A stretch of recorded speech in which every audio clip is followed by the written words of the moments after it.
La mayor parte de la vida que existe en la Tierra es invisible, es microbiana. Aunque creemos que somos muy especiales y lo somos porque podemos contemplar a los microbios, en realidad ellos dominan la Tierra. Es la frontera del siglo XXI, la búsqueda de los lugares más solitarios. Los cazadores de microbios descubren nuevos organismos en los sitios más insospechados. Los animales, incluidos los humanos, se pueden considerar comunidades andantes de organismos. Fueron las primeras formas de vida de la Tierra. Podría ser la única vida que exista en otros planetas. Probablemente será lo que encontremos cuando empecemos a buscar formas de vida en otros mundos. La vida. ¿Cuáles son sus límites? ¿De dónde procede? ¿Hay algún lugar en la Tierra donde no exista? Las respuestas se ocultan más allá del alcance del ojo humano.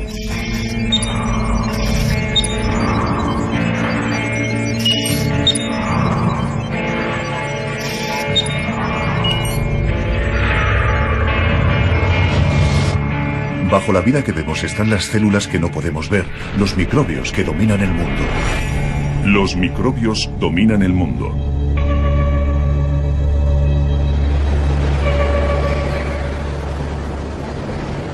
En el Valle de la Muerte, en Nevada, la búsqueda continúa.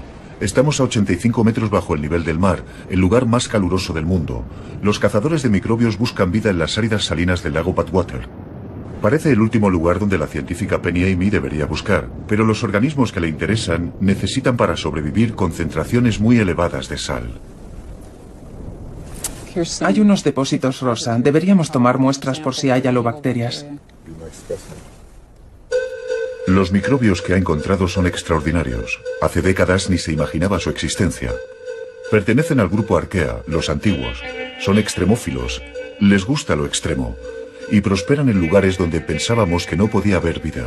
Son el último gran descubrimiento en el mundo microbiano. Cuando vimos que formaban todo un dominio por sí solos, que eran tan diferentes de las bacterias como de los organismos superiores, fue toda una revelación.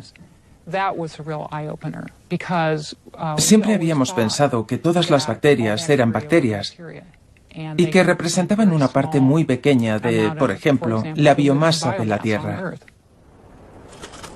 A nuestros ojos, las arqueas y las bacterias parecen idénticas, pero su química fundamental, la forma en que viven, es muy diferente, y ambas son muy distintas de las células que componen nuestro cuerpo. Juntas, representan una inmensa población de organismos que viven en condiciones que creíamos que impedían toda forma de vida. Las bacterias se observaron por primera vez bajo un microscopio hace 300 años. Entonces, la existencia de vida microbiana en el agua de una charca era una simple curiosidad. Hoy, la ciencia reconoce que esas curiosidades son las formas de vida dominantes en la Tierra. Cuando estudiamos organismos como estos, vemos que son diferentes de la norma. Y al observar cómo operan, podemos intentar entender cuáles son los principios básicos que gobiernan la vida de los organismos extremófilos, así como de las variedades comunes que vemos a diario. ¿Hasta qué punto puede ser extremo un entorno de vida? Estos cazadores de microbios están buscando vida en las profundidades de las minas de la cuenca de Wits, en Sudáfrica.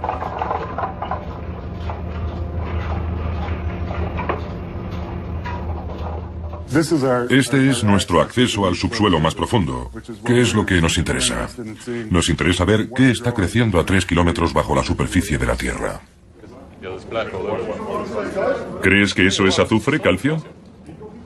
Azufre. Sí, puede ser. Son 3.000 metros de profundidad. El jefe de la expedición es James Hall. La posibilidad de bajar a grandes profundidades y ver el entorno nos permitirá estudiar la diversidad biológica y explorar qué formas de vida hay. Y han dado con un filón de oro, microbiano, por supuesto. En el agua y las rocas de las cuevas vive un extraordinario número de microbios. En la década de los 80 nadie podía imaginar que existieran seres vivos a tanta profundidad bajo la tierra. En algunas de las confluencias de aguas que hemos encontrado a profundidades de hasta 2 kilómetros, había unos 10 millones de células bacterianas por milímetro de agua. Es una cantidad enorme de materia biológica para un entorno tan hostil. Algunos organismos de las profundidades son bacterias, otros, las recién descubiertas arqueas. Sobreviven a temperaturas de hasta 105 grados centígrados. La enorme presión, equivalente a sumergirse a una profundidad de 4.000 metros, es lo único que impide que el agua rompa a hervir. Con altos niveles de radiación ambiente y temperaturas y pH extremos, para un organismo que ha vivido en estas condiciones 400 millones de años, es el entorno en el que se encuentra más cómodo. Estos resistentes microbios son algunos de los organismos más antiguos de la Tierra, aunque determinar su antigüedad es complicado.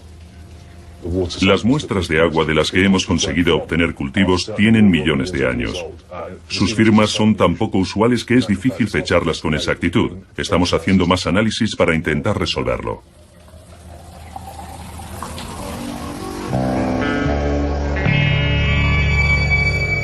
Del calor y la presión de las minas de Wits al frío y la sequedad extremos del desierto antártico.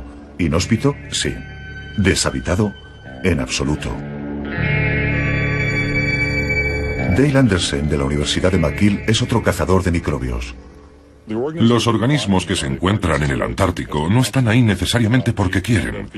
Acabaron llegando allí y con el tiempo los que han sobrevivido se han adaptado con éxito al entorno.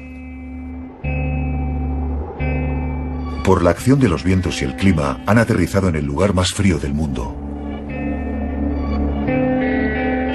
Puedes subir a la meseta polar, estar a 3.000 metros y observar un poco de nieve. Y puedes encontrar microorganismos, esporas, aguardando un mejor momento para desarrollarse. Este no es un buen periodo, están esperando a tener mejores condiciones. Por otra parte, en los lugares donde hay agua líquida y las temperaturas son un poco más altas, en estos nichos protegidos florece la vida.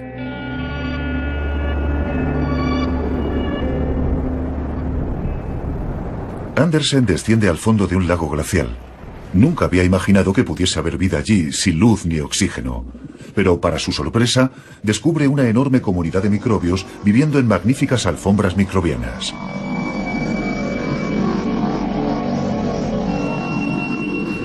Hay muy pocos sitios en la Tierra donde se puedan encontrar alfombras microbianas que siguen desarrollándose intactas.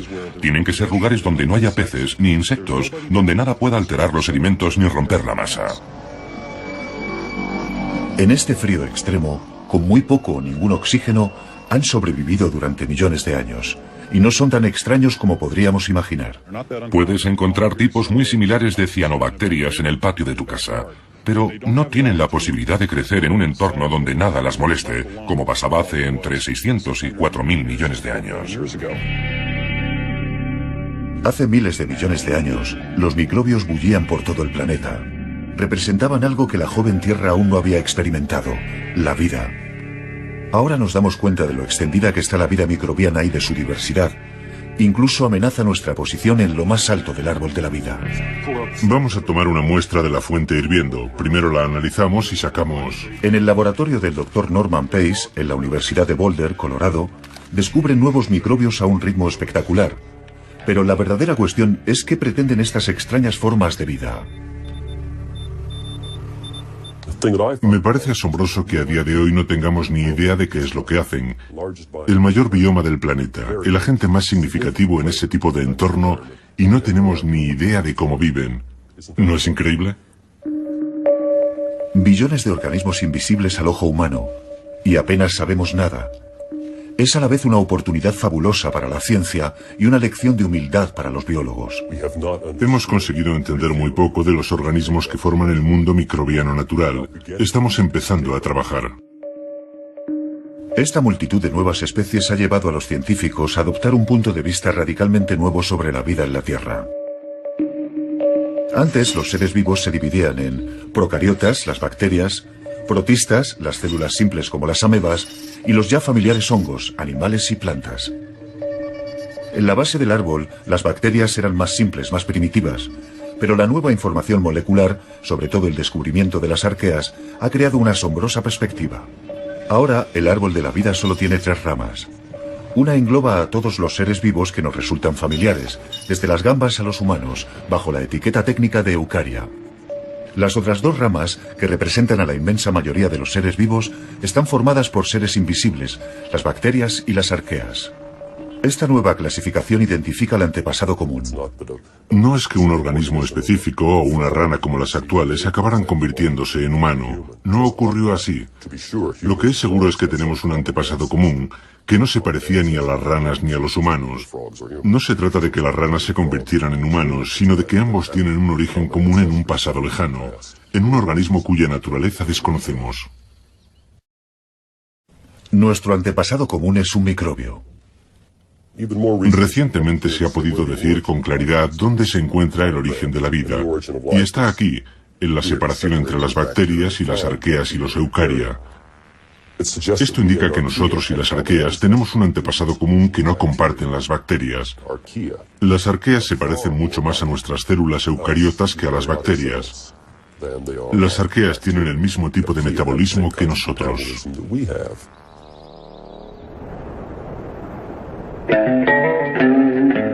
Son nuestros antepasados. Ocupan un lugar preeminente en el árbol de la vida. Y lo que es más importante, en la Tierra son los microbios los que mandan. Todo lo que había eran rocas. La Tierra podía sobrevivir sin bacterias, pero en cuanto aparece la vida, comienzan los ciclos de los elementos que requieren transformaciones microbianas. Un sencillo ejemplo es el otoño. Las hojas caen de los árboles y forman un lecho en el suelo. Cuando vuelve a llegar el verano, los microbios lo han descompuesto parcial o totalmente, de modo que el proceso puede volver a comenzar otra vez al año siguiente. Y si dejaran de ser capaces de descomponer las hojas, todo el carbono quedaría atrapado en las hojas en pocos años. No tendríamos carbono para que vivieran los humanos, por ejemplo. Las bacterias están íntimamente relacionadas con la química de todo, lo animado y lo inanimado. Son tan importantes en los ciclos de la naturaleza que la vida no podría existir sin bacterias, pero las bacterias sí podrían existir sin el resto de los seres vivos. Está claro que tanto las bacterias como las recién descubiertas arqueas han colonizado algunos de los entornos más hostiles de la Tierra. Lo que nos preguntamos ahora es qué están haciendo ahí. En el Parque Nacional de Jasper, Martin Sharp, de la Universidad de Alberta, y sus colegas se dirigen a los campos de hielo de Columbia. Su destino es otro entorno extremo, un glaciar.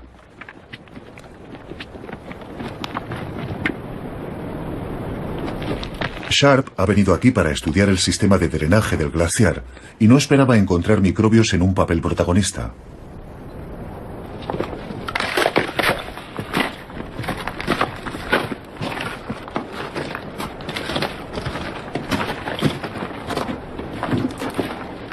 Hay unos organismos que viven en la superficie y otros debajo del glaciar.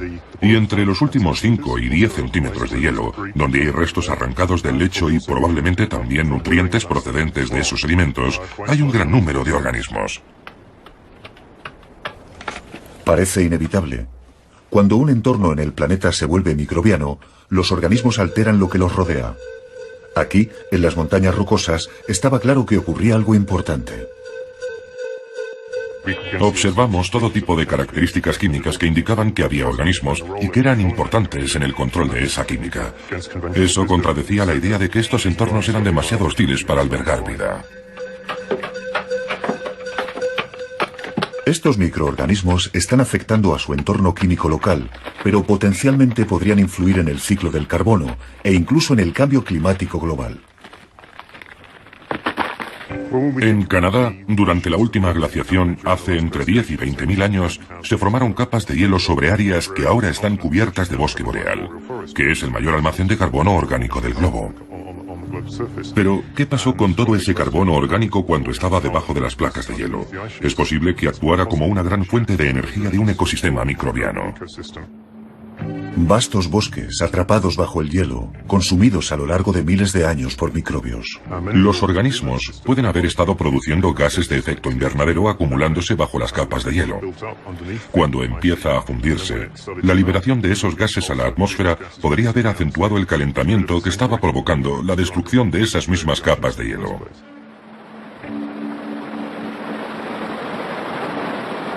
Hoy en día existe la preocupación de que con el aumento de las temperaturas, especialmente en el Ártico y a grandes altitudes, se acelere la retirada de los glaciares. Con el calentamiento global que se anticipa para el próximo siglo, no sabemos qué cantidad de CO2 se puede liberar según se retiren los glaciares. Es una de las investigaciones que realizamos en este momento.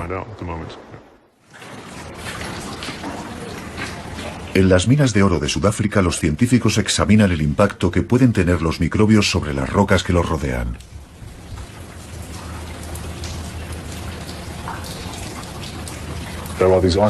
Están estas bolsas aisladas de agua. Los microbios están ahí dentro respirando, aunque muy despacio, y están literalmente precipitando minerales mientras respiran y viven. Y eso les permite cambiar la geología del subsuelo. Esta es una idea nueva, que la vida microbiana puede alterar la geología de la Tierra. En los laboratorios de las minas de Wits están descubriendo que ni siquiera el oro es inmune a la acción microbiana. Los microbios extraen energía del oro y lo transforman químicamente. Pueden incorporar a su biomasa el oro que hay en su entorno y convertirlo en partículas detríticas. Existe la posibilidad de que los organismos acumulen oro en su biomasa y después se puedan sacar a la superficie, donde se podría extraer ese oro. ¿Microbios mineros de oro? ¿Parece una locura? Pues James Hall piensa que se puede hacer. Se podría bombear microorganismos bajo tierra, alimentarlos y dejarlos respirar, y en ese proceso podrían precipitar el oro a partir de la matriz. Entonces, se podría traer los organismos a la superficie, extraer el oro y reutilizarlos. El minero biológico perfecto. No es solo lo inanimado, la química de las rocas y el agua, lo que está sometido a la influencia de las bacterias y arqueas. Mientras que estos dos linajes siguen siendo unicelulares, el tercer gran grupo de células inventó la vida multicelular, los animales y las plantas. Puede que parezcan la forma de vida dominante, pero sin los microbios no serían nada, y en ningún lugar resultan más eficiente que las chimeneas hidrotermales de las profundidades del Pacífico. Aquí la vida microbiana crea su propio ecosistema.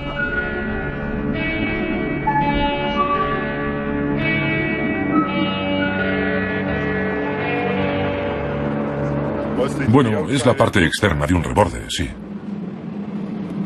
Kim Juniper, de la Universidad de Montreal, en Quebec, está examinando de cerca esta única y peculiar cadena alimenticia.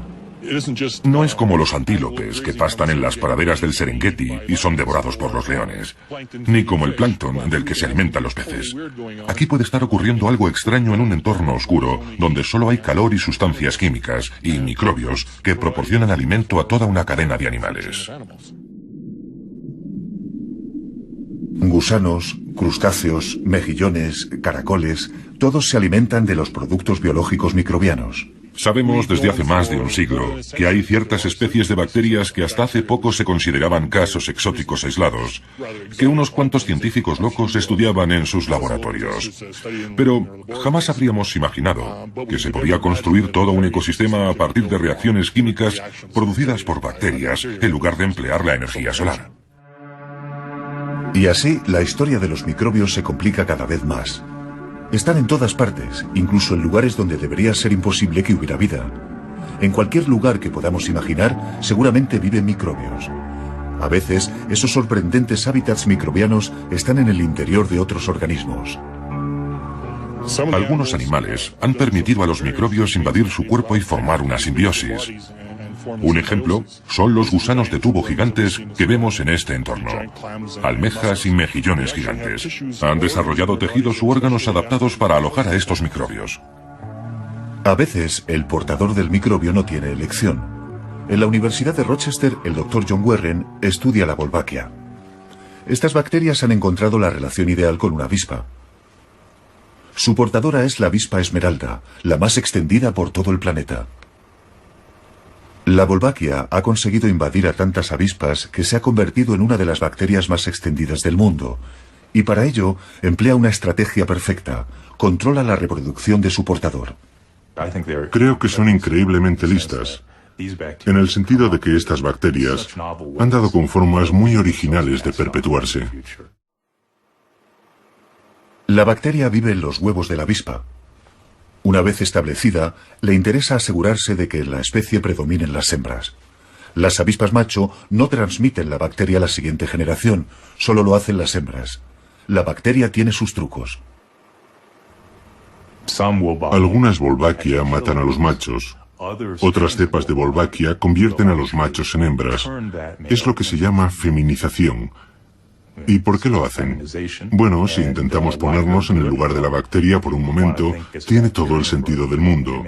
Un macho no puede transmitir la bacteria, de modo que si la bacteria puede convertir a ese macho en hembra, desaparece el problema.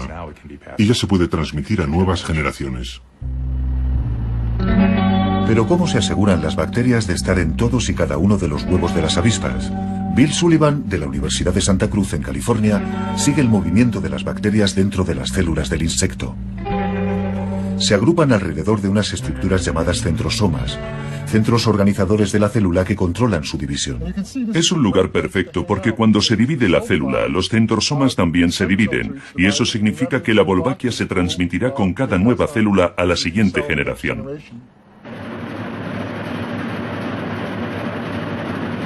Podemos encontrarnos en el futuro con que nosotros también hospedamos a nuestras propias bacterias que se transmiten de la misma forma.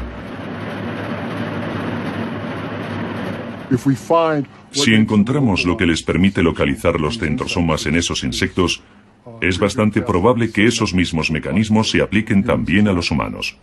La investigación sobre división celular abarca desde la Wolbachia a los genes que controlan el proceso.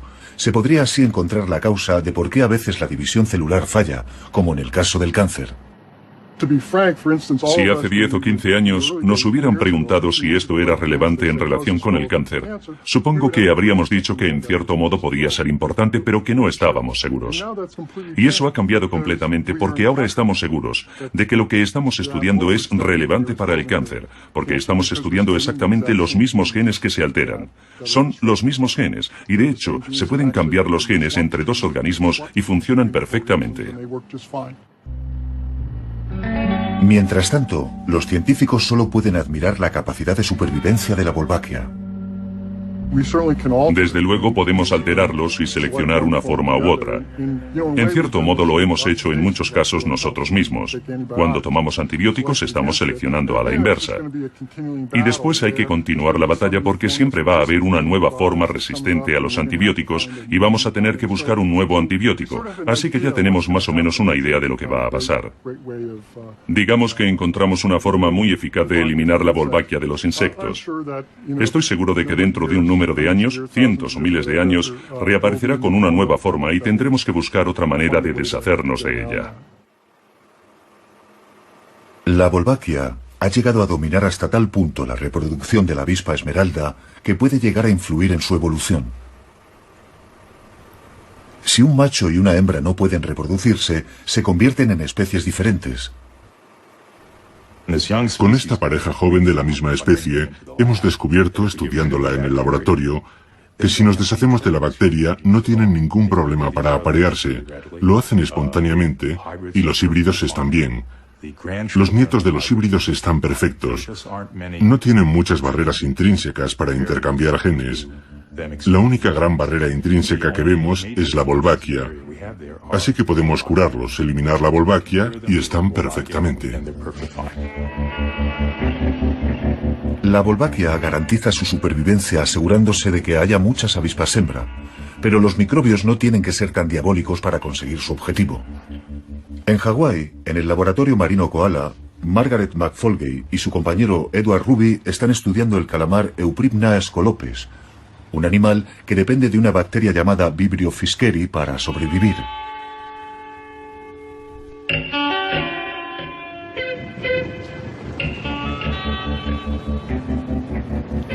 Hay muchos esta noche. Cuando el calamar sale por la noche, produce una luz similar a los reflejos de las estrellas o la luna. Para los depredadores, es difícil distinguirlos de la luz natural que se refleja en la superficie del agua. Había tejidos bioluminiscentes que los zoólogos conocían desde hacía mucho y que permitían a determinados animales producir luz, pero no sabían cuál era la fuente de la luz, y resultó ser esta bacteria. Y además tiene crías. Y es grande. Los calamares recién nacidos no tienen bacterias. Tienen que recolectarlas para poder desarrollar un órgano luminoso.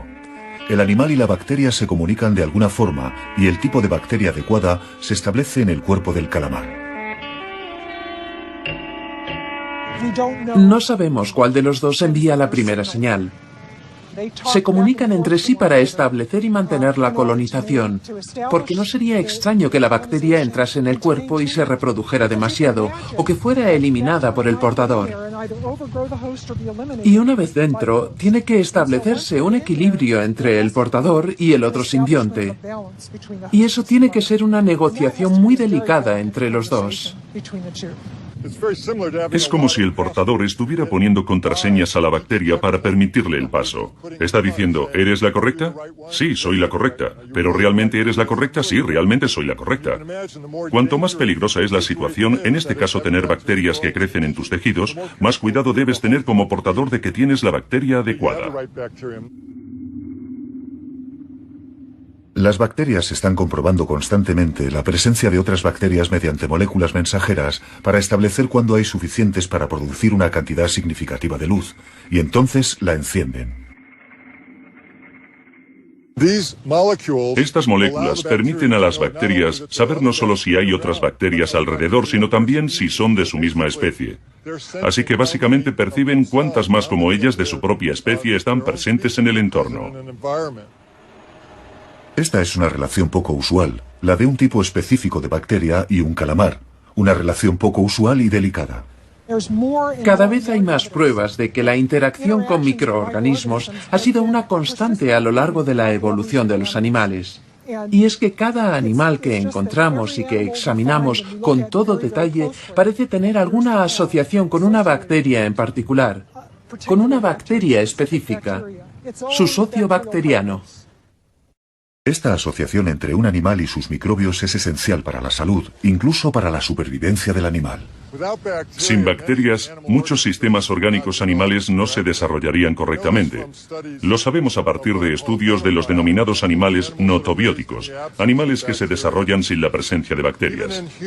Incluso en casos humanos en los que se está administrando gran cantidad de antibióticos, a menudo se producen problemas digestivos o ciertos problemas reproductivos.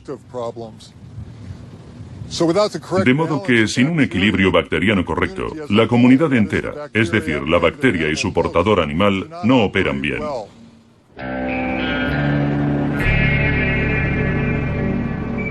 Todos los animales formamos asociaciones con cientos de tipos diferentes de bacterias.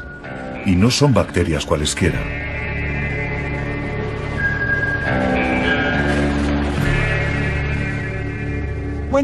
Cuando nacemos, aceptamos cierto número de bacterias y solo aceptamos cierto subgrupo de nuestro entorno. Y es el mismo tipo de subgrupo, el mismo grupo de microorganismos con los que nos hemos asociado los humanos desde siempre. Somos en un 90% no humanos. 9 de cada 10 células de nuestro cuerpo son en realidad otros organismos vivientes. No somos individuos, somos comunidades. Es un golpe más a la idea de que somos la forma de vida preeminente en la Tierra.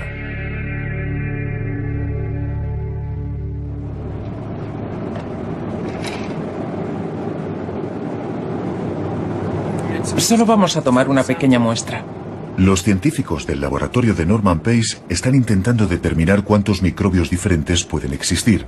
Se calcula que un 99% no se puede cultivar en el laboratorio, por lo que han adoptado un enfoque diferente. Si no puedes cultivarlos, desmóntalos y lee su ADN. Eso es lo que está haciendo la doctora Hazel Barton. Se agregan enzimas para ablandar las paredes celulares y se añaden cuentas para romper las bacterias. Cuando se agitan las cuentas, las células bacterianas quedan atrapadas entre medias y se rompen, lo que permite que se libere el ADN. En el buffer de extracción ya hay sustancias químicas que protegen el ADN cuando se libera.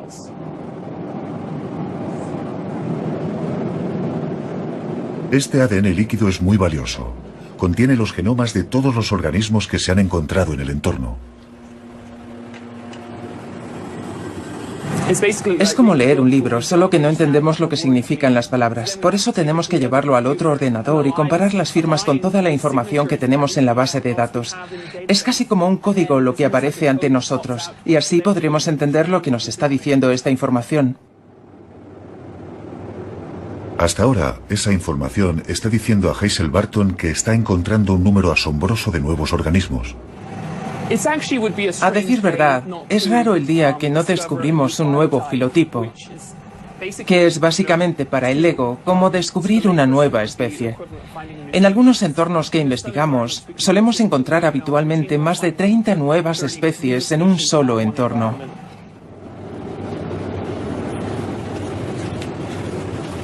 En total, 16.000 nuevas especies solo en su base de datos, cada especie compuesta por decenas de miles de comunidades, formadas por miles de millones de células individuales.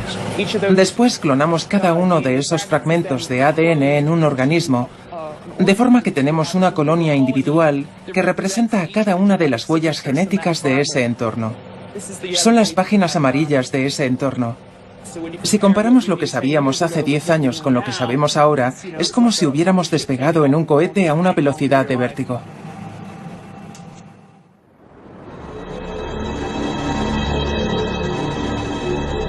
Puede que los antiguos extremófilos nos estén diciendo algo sobre el origen de la vida en el planeta Tierra. Los científicos apenas empiezan a aventurar cómo pudieron aparecer los primeros microbios, qué aspecto tenían y dónde debieron vivir. Frente a la costa de Columbia Británica, en la parte norte de la cadena volcánica de Juan de Fuca, un mecanismo robótico, llamado Ropos, desciende al fondo del Océano Pacífico. Toma muestras de microbios en una fuente hidrotermal. Aquí se dan unos 10.000 organismos individuales en un metro cuadrado. Parece que tienes aquí una chimenea blanca. Kim Juniper, director del proyecto, cree que podría ser el primer lugar donde hubo vida. ¿Por qué no registras toda la secuencia? Bien. El origen de la vida es algo completamente teórico. Sabemos qué ocurrió, pero no exactamente cómo ocurrió, e intentamos dar forma a la teoría año tras año. Y hasta ahora, esto parece lo más probable. Estos microbios están creciendo y alimentándose de los minerales que se forman en la boca de la fuente termal. Hay que tener en cuenta que los extremófilos, como los llamamos, son extremos porque están adaptados a condiciones particulares. Pero no estaban ahí con todos sus rasgos adaptados y sus enzimas cuando apareció la vida. Se trata de una acumulación de adaptaciones a lo largo del tiempo. Juniper aventura lo que podría haber ocurrido antes de la aparición de los microbios. Según el modelo de la charca caliente, que era la primera idea sobre el origen de la vida, en ese caldo primero lo tienes todo, pero no hay realmente una forma de concentrar nada, excepto quizá por evaporación. Para Kim Juniper, un residuo de sustancias químicas, metales y minerales bajo el calor del interior de la Tierra ayudó a dar los primeros pasos hacia la vida. Las chimeneas hidrotermales serían un buen lugar para generar vida. En realidad, solo necesitamos agua y piedras. Y si tenemos un poco de energía, calor o algún otro tipo de energía, eso permite al agua extraer las sales minerales de las piedras y generar vida.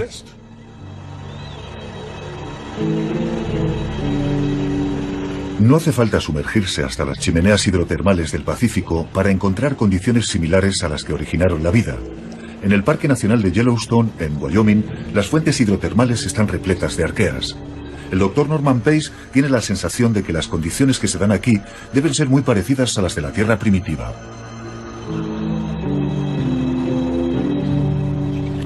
Yellowstone es el tipo de entorno, un entorno geotermal, un entorno volcánico, con una química muy parecida a la que debía haber en aquellos primeros días. Por lo tanto, los organismos que vemos en Yellowstone podrían ser de los mismos tipos metabólicos que se debieron dar en aquella biología primigenia. Hace 3.800 millones de años, la Tierra era una mezcla de sustancias químicas y gas, demasiado caliente para ver agua líquida y completamente hostil a la vida. Pero no estuvo así mucho tiempo.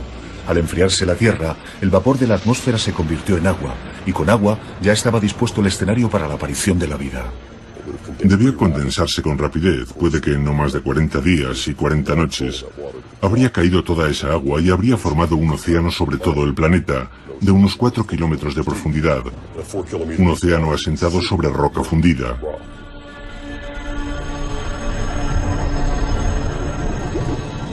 El primer escenario debió ser, probablemente, un entorno hidrotermal parecido al alquitrán, orgánicamente rico, con agua caliente que brotaría por las grietas de las rocas del suelo de ese océano.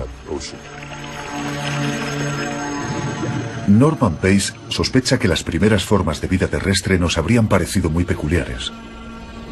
Las primeras formas de vida debieron ser probablemente lo que llamaríamos sincitiales, una fusión de material biológico, no células individuales, sino una comunidad bioquímica.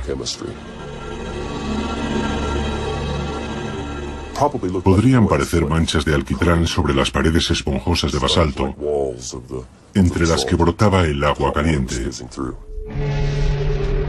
Calor, minerales, agua. Estos fueron los ingredientes clave del caldo primordial. Podemos encontrarlos combinados en el fondo del océano, en fuentes termales o incluso en las profundidades de la Tierra, en la mina de oro más profunda del mundo. Aquí, el calor viene directamente del núcleo de la Tierra. No es sorprendente que aquí estén viviendo arqueas similares a las descubiertas en las chimeneas oceánicas.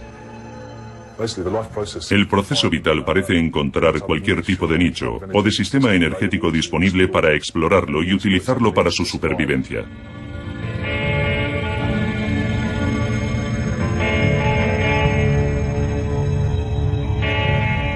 La Tierra primitiva era muy diferente de la actual, un lugar caótico sacudido por los impactos de asteroides. Es un homenaje a la adaptabilidad de los microbios que James Hall piense que el impacto de un asteroide gigante hace 2000 millones de años en la cuenca de Weech pudo crear no una catástrofe, sino una oportunidad. Lo que pudo pasar es que ese impacto fuera muy potente en aquel momento. No era un asteroide del tamaño de un balón de fútbol. Estamos hablando de un gran evento geológico y de un impacto muy grande. Se debió fundir prácticamente todo y remover todo lo que había a su alrededor. Se formaría una mezcla gaseosa muy caliente que por suerte favoreció que se asentara algún tipo de vida microbiana y se incorporase a la superficie. Donde quiera que busquemos, en los entornos de las primeras formas de vida se repiten los mismos temas: calor, agua, química. Esa combinación podría encontrarse en otros planetas. Esperamos que lo que estamos aprendiendo sean herramientas que podamos utilizar para identificar huellas biológicas en otros mundos y, con suerte, posibles entornos favorables a la vida. Probablemente todo empezó por los microbios, las primeras formas de vida tal y como la conocemos en el planeta Tierra. Pero, ¿podemos pensar que las condiciones que dieron lugar a la vida aquí podrían darse en otros lugares? Ken Nilsson dirige el programa de detección de vida de la NASA. Muchos científicos piensan que la vida en la Tierra es una evolución natural de las cosas, porque ese tipo de química es el mejor. Pero aunque pueda ser perfecto para la Tierra, podrían equivocarse si fueran a otro planeta con condiciones diferentes. Lo que quiero decir es que si se parece a la vida en la Tierra es fantástico. Y aunque genéticamente se remonte a algo similar, sugerir que hubo una transferencia de vida entre planetas o algo así es todavía más fantástico. Pero lo mejor de todo sería que fuera totalmente diferente. Entonces todos nuestros sueños y esperanzas se harían realidad, en el sentido de que esto puede ocurrir más de una vez, y puede ocurrir de formas distintas. Uno de los lugares donde es posible que haya existido vida es en Marte. En 1977, un espectacular descubrimiento microbiano dio un gran impulso a la NASA para la búsqueda de vida en Marte. El cazador de extremófilos, Henry Friedman, tenía la corazonada de que si podía haber vida a altas temperaturas, también debía haberla en lugares muy fríos. Podría darse vida en Marte, el planeta helado, y encontró en los valles secos de McMurdo, en la Antártida, arqueas que vivían en el interior de las rocas. A nuestro alrededor vemos fantásticas formaciones de piedra caliza. En la superficie de estas rocas no hay vida, pero en su interior hay microorganismos. Y esos organismos viven absolutamente al límite, por así decirlo, en condiciones extremas.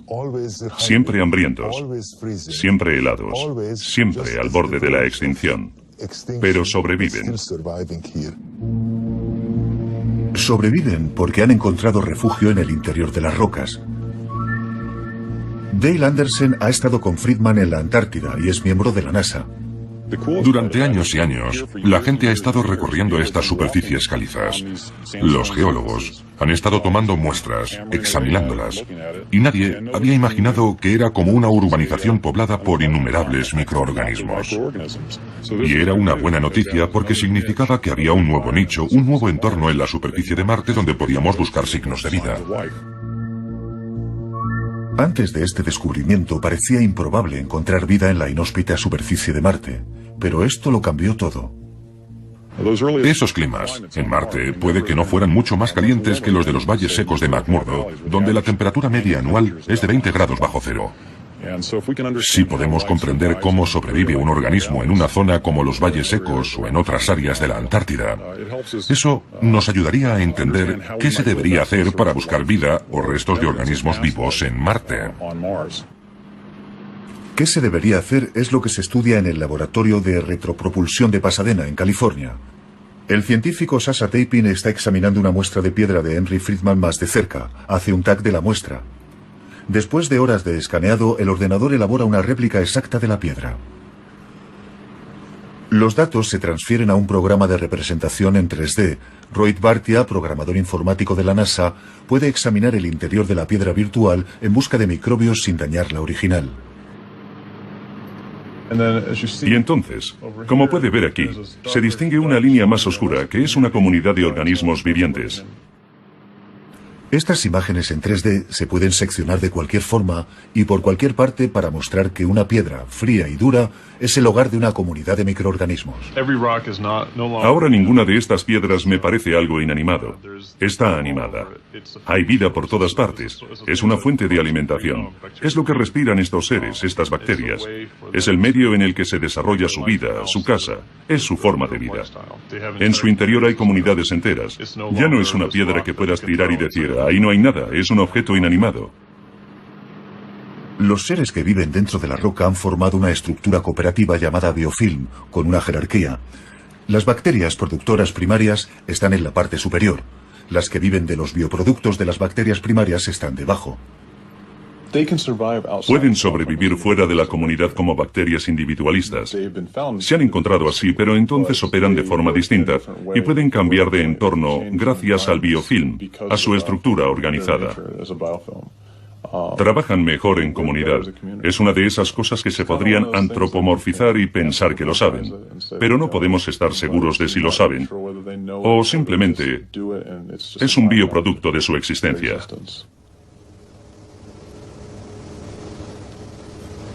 En 1996, la idea de que podía haber vida en Marte recibió un nuevo impulso con el descubrimiento en los hielos antárticos de un meteorito de Marte, un trozo de piedra de más de 3.000 millones de años. La afirmación de que en la roca había evidencias de vida microbiana sigue siendo discutida. Ken Nilsson piensa que, aunque esta roca no demostrase que había vida en Marte, fue un paso importante. Demostró que había existido agua en Marte, algo que no sabíamos, y demostró que había carbono orgánico en Marte. Y estos son dos ingredientes que, al menos desde el punto de vista terrestre, consideramos que son necesarios para la vida. Más recientemente se ha descubierto antiguos extremófilos viviendo bajo tierra en la Antártida, en suelos similares a los de Marte. Las probabilidades de que haya existido o exista vida microbiana en el planeta rojo aumentan. Pero cuando las misiones a Marte tomen muestras de rocas, lo último que querría Ken Nilsson es que se limitasen a buscar microbios. Podría ocurrir lo peor, que encontrásemos formas de vida y pasáramos de largo. Este es el problema. La opción más probable de vida en otros planetas es el tipo de vida microbiana que vemos en la Tierra ahora. Pero no sabemos cómo era la vida hace miles de millones de años. No nos imaginamos que el prototipo de un Cadillac fue un Cadillac muy pequeño. Nos imaginamos que era una especie de bicicleta o de vehículo primitivo de piedra. ¿Por qué vamos a pensar que los organismos son diferentes? Todas estas arqueas, que de hecho son muy extremófilas, muy diferentes de los organismos, actualmente están vivas, pero no sabemos cómo eran sus predecesores. Al observar las piedras más antiguas de la Tierra, Nilsson encuentra pruebas químicas de que existió en ellas algún tipo de vida. Pero la cuestión es, ¿qué tipo de vida? No sabemos absolutamente nada sobre cómo eran esos seres vivos. Ni siquiera sabemos si eran extremófilos. Lo que sí sabemos es que hay pruebas químicas de que hace unos 3.800 millones de años se estaba produciendo esa actividad vital catalizada. No tenemos ni idea del aspecto que tenían, ni de cómo eran, ni de cómo olían, pero sabemos que existían por las huellas químicas que dejaron. Así pues, cuando Nilsson examina rocas marcianas, utiliza imágenes térmicas no para buscar vida, sino para buscar química. Cuando encuentras vida se enciende como un rótulo de neón que dice, aquí hay algo complejo. No dice que esté vivo. Lo que dice es, vuelve atrás y haz más mediciones en ese punto. Así que cuando vamos a examinar una roca no tenemos ideas preconcebidas, solo buscamos algo complejo que nos lleve a esa aguja en el pajar. Más allá de Marte, la búsqueda de la vida llevará a los científicos a otros lugares del sistema solar.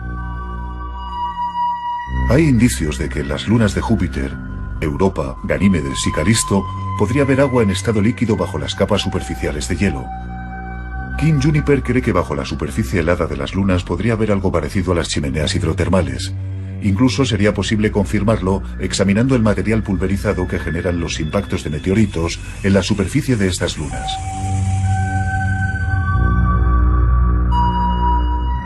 Podemos hacer cosas maravillosas en cuanto a detectar moléculas orgánicas en el hielo a distancia. Quizá cuando empecemos a poner satélites en órbita alrededor de esas lunas con el tipo adecuado de instrumentos, podamos saber algo más sobre lo que hay en esa agua a partir del material pulverizado en la superficie tras un impacto. Y si allí hay fuentes hidrotermales, hay bastantes probabilidades de que también haya vida. Ken Nilsson cree que una vez desarrollada la tecnología necesaria, descubriremos que hubo o que sigue habiendo seres vivos en otros lugares.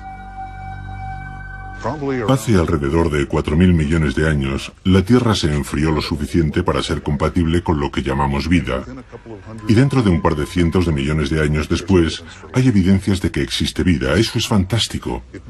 Significa que a pesar de que esta vida es compleja y tiene todas esas propiedades tan admirables, no fue tan difícil. Y cuando sabes eso, cambia la forma en que piensas sobre buscar en otros lugares. Y si unes eso a todos estos otros sistemas solares que estamos observando, es inevitable entusiasmarse al pensar que algún día nos encontraremos con vida en algún otro lugar.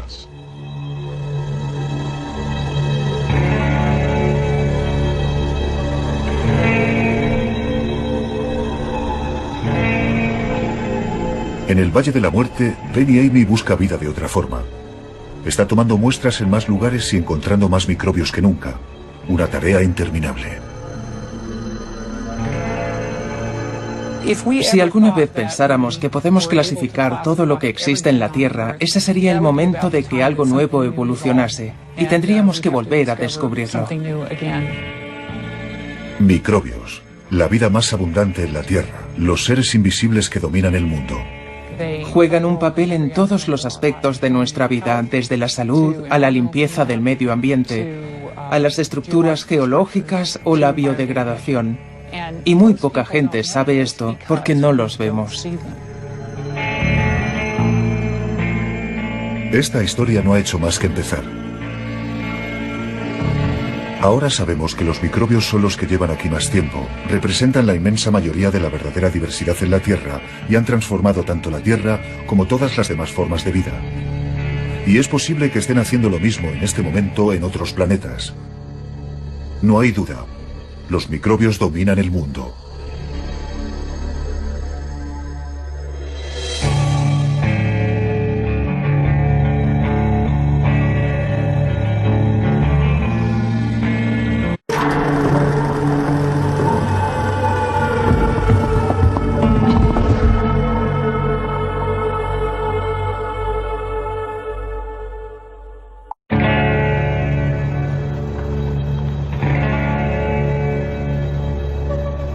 La mayor parte de la vida que existe en la Tierra es invisible, es microbiana.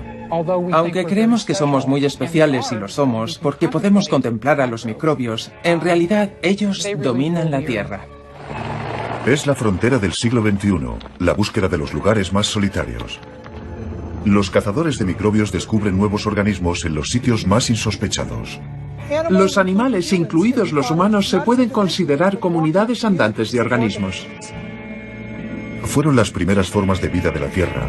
Podría ser la única vida que exista en otros planetas. Probablemente será lo que encontremos cuando empecemos a buscar formas de vida en otros mundos. La vida. ¿Cuáles son sus límites? ¿De dónde procede? ¿Hay algún lugar en la Tierra donde no exista? Las respuestas se ocultan más allá del alcance del ojo humano.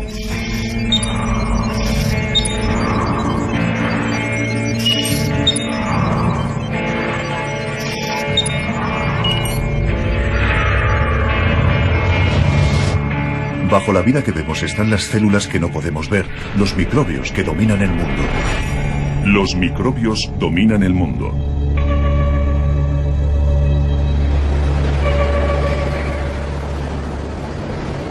En el Valle de la Muerte, en Nevada, la búsqueda continúa. Estamos a 85 metros bajo el nivel del mar, el lugar más caluroso del mundo. Los cazadores de microbios buscan vida en las áridas salinas del lago Badwater. Parece el último lugar donde la científica Penny Amy debería buscar, pero los organismos que le interesan necesitan para sobrevivir concentraciones muy elevadas de sal.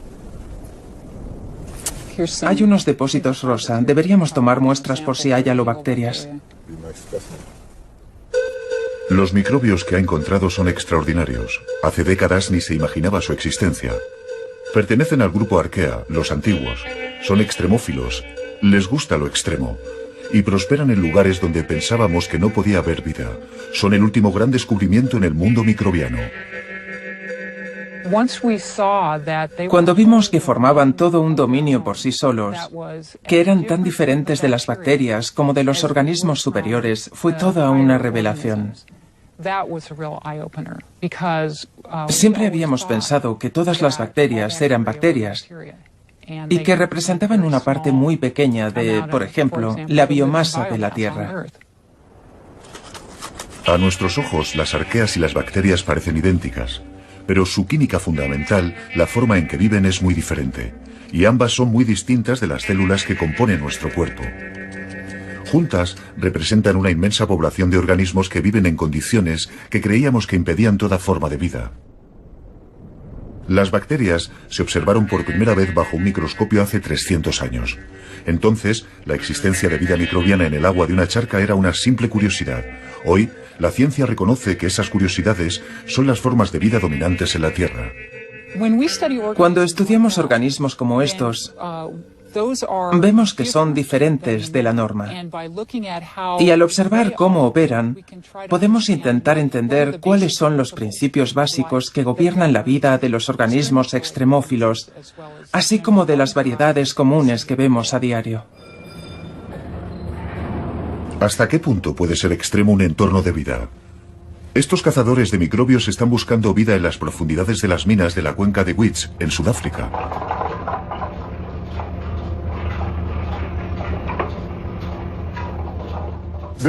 Este es nuestro acceso al subsuelo más profundo. ¿Qué es lo que nos interesa? Nos interesa ver qué está creciendo a 3 kilómetros bajo la superficie de la Tierra. ¿Crees que eso es azufre, calcio? Azufre. Sí, puede ser. Son 3.000 metros de profundidad. El jefe de la expedición es James Hall. La posibilidad de bajar a grandes profundidades y ver el entorno nos permitirá estudiar la diversidad biológica y explorar qué formas de vida hay. Y han dado con un filón de oro, microbiano, por supuesto. En el agua y las rocas de las cuevas vive un extraordinario número de microbios. En la década de los 80 nadie podía imaginar que existieran seres vivos a tanta profundidad bajo la Tierra. En algunas de las confluencias de aguas que hemos encontrado a profundidades de hasta 2 kilómetros, había unos 10 millones de células bacterianas por milímetro de agua.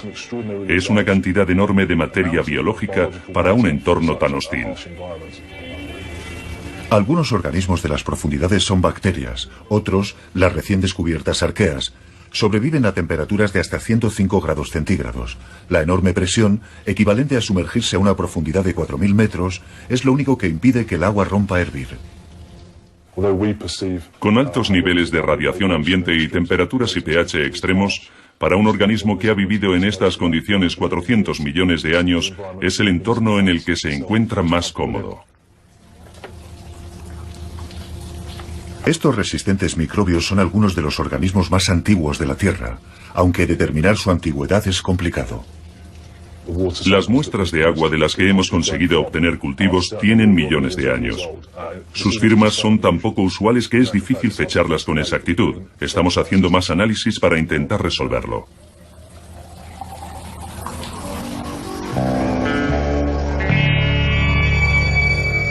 Del calor y la presión de las minas de Wits al frío y la sequedad extremos del desierto antártico.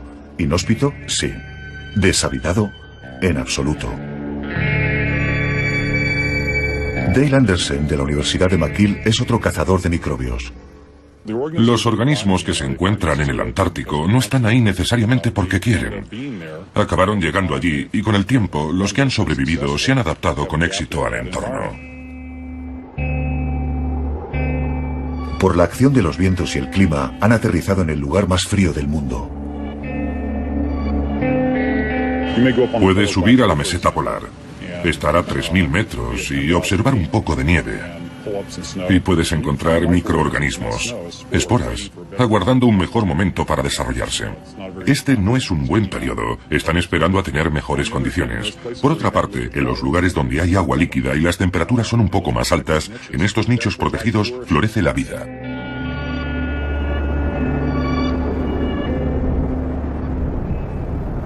Anderson desciende al fondo de un lago glacial. Nunca había imaginado que pudiese haber vida allí, sin luz ni oxígeno. Pero para su sorpresa, descubre una enorme comunidad de microbios viviendo en magníficas alfombras microbianas.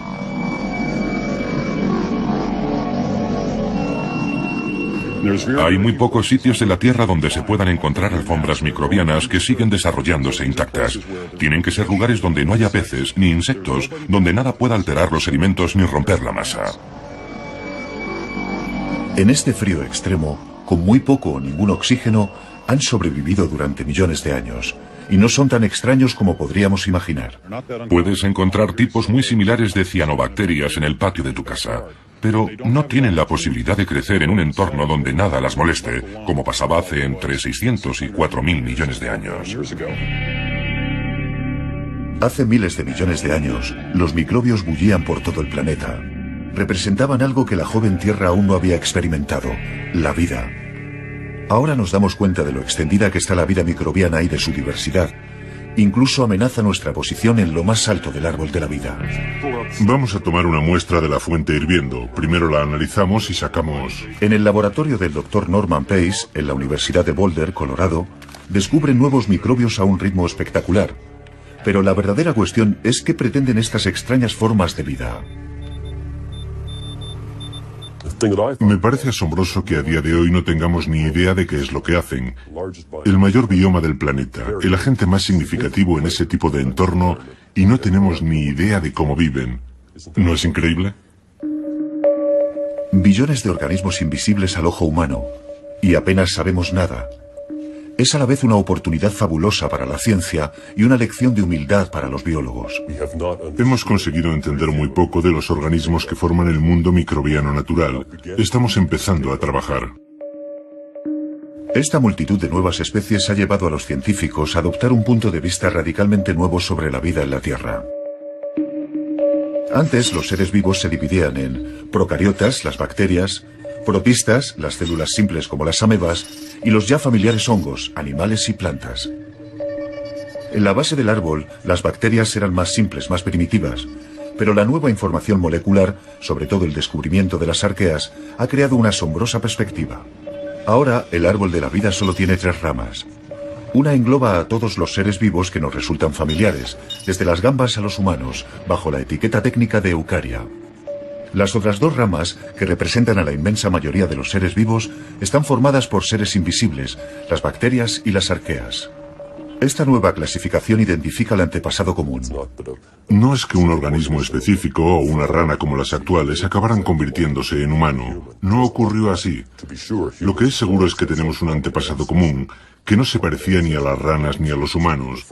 No se trata de que las ranas se convirtieran en humanos, sino de que ambos tienen un origen común en un pasado lejano, en un organismo cuya naturaleza desconocemos. Nuestro antepasado común es un microbio. Recientemente se ha podido decir con claridad dónde se encuentra el origen de la vida, y está aquí, en la separación entre las bacterias y las arqueas y los Eukarya. Esto indica que nosotros y las arqueas tenemos un antepasado común que no comparten las bacterias. Las arqueas se parecen mucho más a nuestras células eucariotas que a las bacterias. Las arqueas tienen el mismo tipo de metabolismo que nosotros.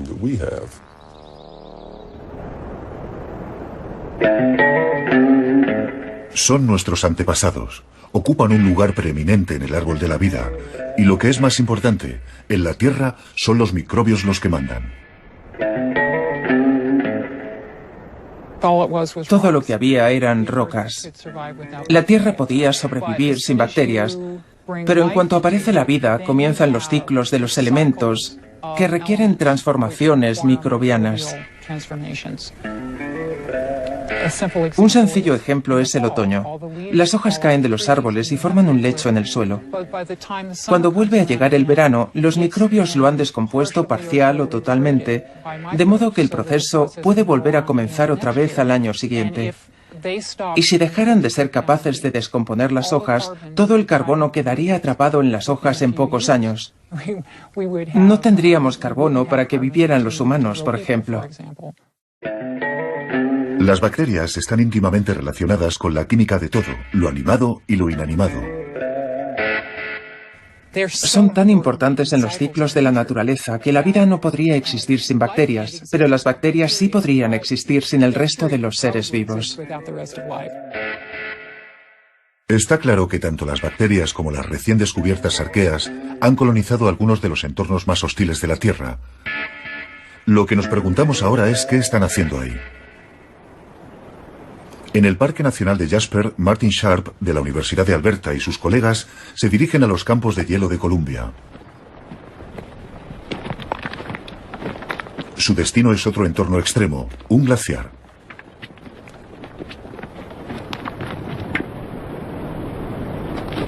Sharp ha venido aquí para estudiar el sistema de drenaje del glaciar y no esperaba encontrar microbios en un papel protagonista.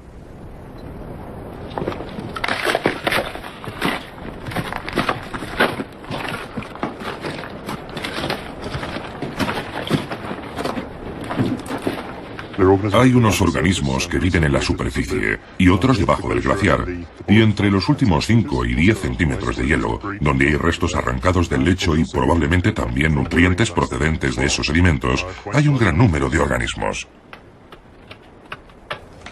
Parece inevitable. Cuando un entorno en el planeta se vuelve microbiano, los organismos alteran lo que los rodea. Aquí, en las montañas rocosas, estaba claro que ocurría algo importante. Observamos todo tipo de características químicas que indicaban que había organismos y que eran importantes en el control de esa química. Eso contradecía la idea de que estos entornos eran demasiado hostiles para albergar vida. Estos microorganismos están afectando a su entorno químico local, pero potencialmente podrían influir en el ciclo del carbono e incluso en el cambio climático global. En Canadá, durante la última glaciación, hace entre 10 y 20.000 años, se formaron capas de hielo sobre áreas que ahora están cubiertas de bosque boreal, que es el mayor almacén de carbono orgánico del globo. Pero, ¿qué pasó con todo ese carbono orgánico cuando estaba debajo de las placas de hielo? Es posible que actuara como una gran fuente de energía de un ecosistema microbiano. Vastos bosques atrapados bajo el hielo, consumidos a lo largo de miles de años por microbios. Los organismos pueden haber estado produciendo gases de efecto invernadero acumulándose bajo las capas de hielo. Cuando empieza a fundirse, la liberación de esos gases a la atmósfera podría haber acentuado el calentamiento que estaba provocando la destrucción de esas mismas capas de hielo.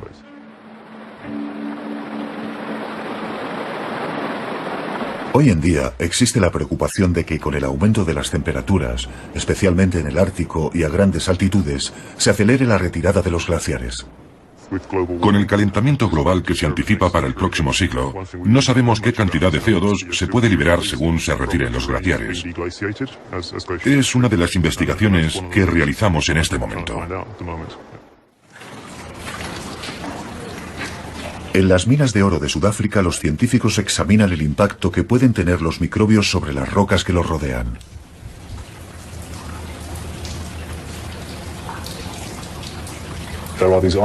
Están estas bolsas aisladas de agua. Los microbios están ahí dentro respirando, aunque muy despacio, y están literalmente precipitando minerales mientras respiran y viven. Y eso les permite cambiar la geología del subsuelo.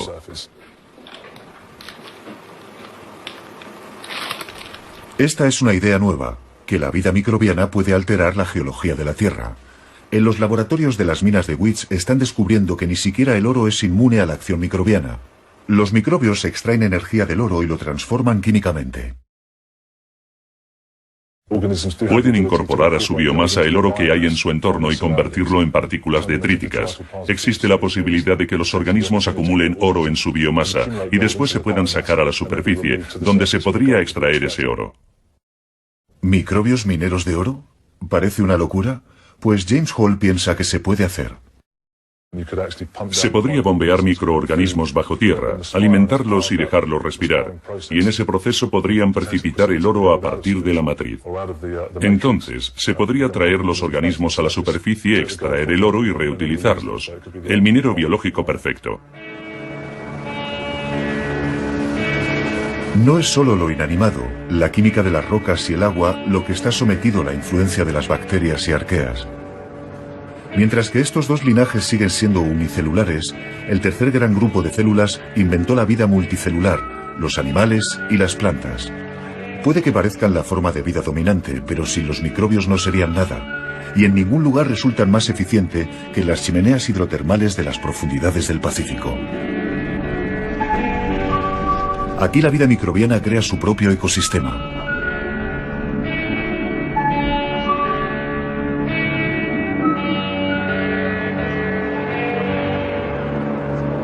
Bueno, es la parte externa de un reborde, sí.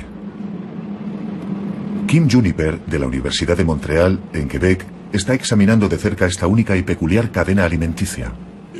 No es como los antílopes que pastan en las praderas del Serengeti y son devorados por los leones, ni como el plancton del que se alimentan los peces. Aquí puede estar ocurriendo algo extraño en un entorno oscuro donde solo hay calor y sustancias químicas y microbios que proporcionan alimento a toda una cadena de animales. Gusanos, crustáceos, mejillones, caracoles, todos se alimentan de los productos biológicos microbianos. Sabemos desde hace más de un siglo que hay ciertas especies de bacterias que hasta hace poco se consideraban casos exóticos aislados, que unos cuantos científicos locos estudiaban en sus laboratorios. Pero jamás habríamos imaginado que se podía construir todo un ecosistema a partir de reacciones químicas producidas por bacterias en lugar de emplear la energía solar. Y así, la historia de los microbios se complica cada vez más. Están en todas partes, incluso en lugares donde debería ser imposible que hubiera vida. En cualquier lugar que podamos imaginar, seguramente viven microbios. A veces, esos sorprendentes hábitats microbianos están en el interior de otros organismos. Algunos animales han permitido a los microbios invadir su cuerpo y formar una simbiosis.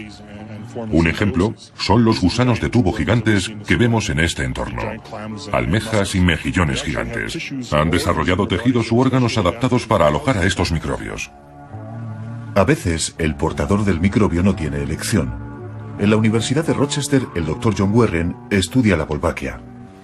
Estas bacterias han encontrado la relación ideal con una avispa. Su portadora es la avispa esmeralda, la más extendida por todo el planeta. La Wolbachia ha conseguido invadir a tantas avispas que se ha convertido en una de las bacterias más extendidas del mundo, y para ello emplea una estrategia perfecta: controla la reproducción de su portador. Creo que son increíblemente listas, en el sentido de que estas bacterias han dado con formas muy originales de perpetuarse. La bacteria vive en los huevos de la avispa. Una vez establecida, le interesa asegurarse de que en la especie predominen las hembras. Las avispas macho no transmiten la bacteria a la siguiente generación, solo lo hacen las hembras. La bacteria tiene sus trucos. Algunas Wolbachia matan a los machos. Otras cepas de Wolbachia convierten a los machos en hembras. Es lo que se llama feminización. ¿Y por qué lo hacen? Bueno, si intentamos ponernos en el lugar de la bacteria por un momento, tiene todo el sentido del mundo. Un macho no puede transmitir la bacteria, De modo que si la bacteria puede convertir a ese macho en hembra, desaparece el problema. Y ya se puede transmitir a nuevas generaciones. Pero ¿cómo se aseguran las bacterias de estar en todos y cada uno de los huevos de las avispas? Bill Sullivan, de la Universidad de Santa Cruz, en California, sigue el movimiento de las bacterias dentro de las células del insecto. Se agrupan alrededor de unas estructuras llamadas centrosomas, centros organizadores de la célula que controlan su división. Es un lugar perfecto porque cuando se divide la célula, los centrosomas también se dividen, y eso significa que la Wolbachia se transmitirá con cada nueva célula a la siguiente generación.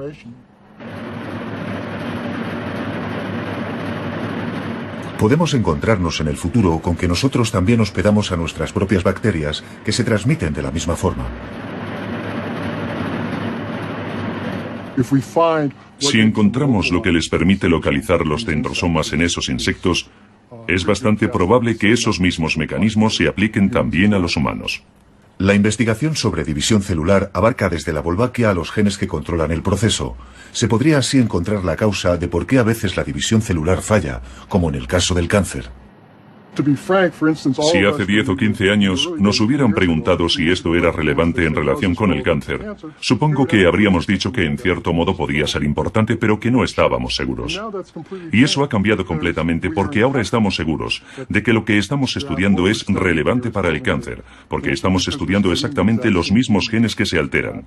Son los mismos genes, y de hecho se pueden cambiar los genes entre dos organismos y funcionan perfectamente. Mientras tanto, los científicos solo pueden admirar la capacidad de supervivencia de la Wolbachia. Desde luego podemos alterarlos y seleccionar una forma u otra. En cierto modo lo hemos hecho en muchos casos nosotros mismos. Cuando tomamos antibióticos estamos seleccionando a la inversa. Y después hay que continuar la batalla porque siempre va a haber una nueva forma resistente a los antibióticos y vamos a tener que buscar un nuevo antibiótico. Así que ya tenemos más o menos una idea de lo que va a pasar. Digamos que encontramos una forma muy eficaz de eliminar la Wolbachia de los insectos. Estoy seguro de que dentro de un número de años, cientos o miles de años, reaparecerá con una nueva forma y tendremos que buscar otra manera de deshacernos de ella. La Wolbachia ha llegado a dominar hasta tal punto la reproducción de la avispa esmeralda que puede llegar a influir en su evolución. Si un macho y una hembra no pueden reproducirse, se convierten en especies diferentes. Con esta pareja joven de la misma especie, hemos descubierto, estudiándola en el laboratorio, que si nos deshacemos de la bacteria no tienen ningún problema para aparearse, lo hacen espontáneamente y los híbridos están bien.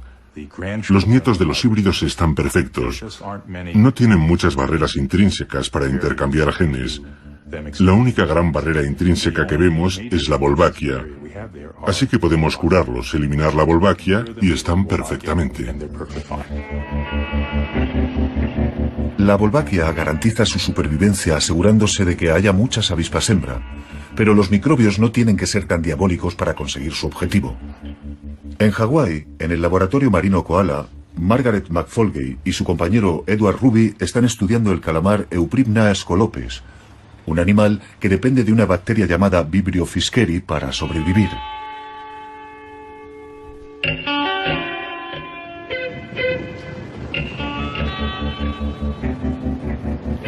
Hay muchos esta noche. Cuando el calamar sale por la noche, produce una luz similar a los reflejos de las estrellas o la luna.